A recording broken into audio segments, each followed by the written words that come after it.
别邀请到了我们的 Biolay 的沐浴乳 Beauty 系列，我们的代言人林依晨特别来到了现场。稍后呢，也将会在我们的记者会现场跟大家分享她在冬天呢是如何的保养她的肌肤哦。好，我们看一下中间。好，接下来看一下右手边右侧的媒体朋友。好，依晨这边谢谢。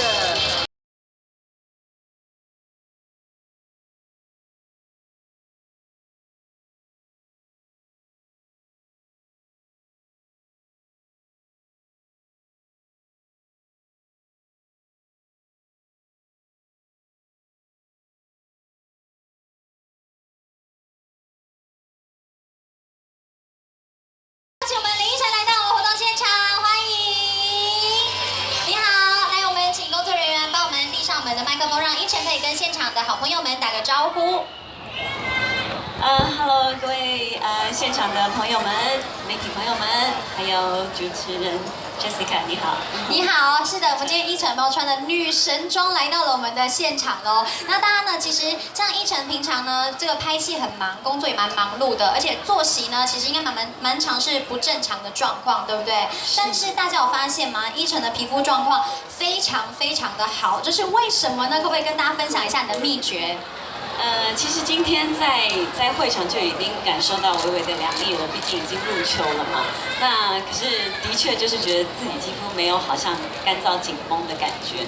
我想是因为一直以来都蛮坚持，就是体内体外的保养都要很注意。那体内可能大家都知道，尽量吃的简单原始，不要太多的人工合成的东西。那体外呢，头发、脸部。还有全身的肌肤都想办法尽量的留住水分。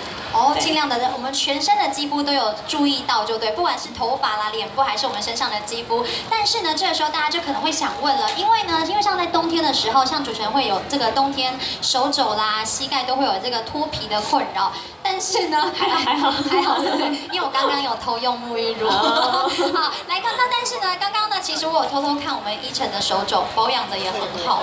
我想问一下，你是不是花了非常多的心力在做保养这个部分？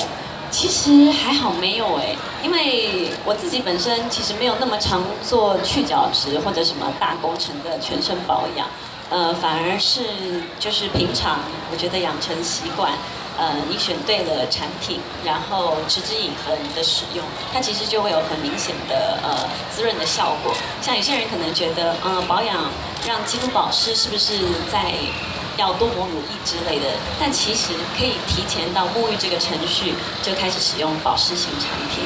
哦，是的，那我们这次。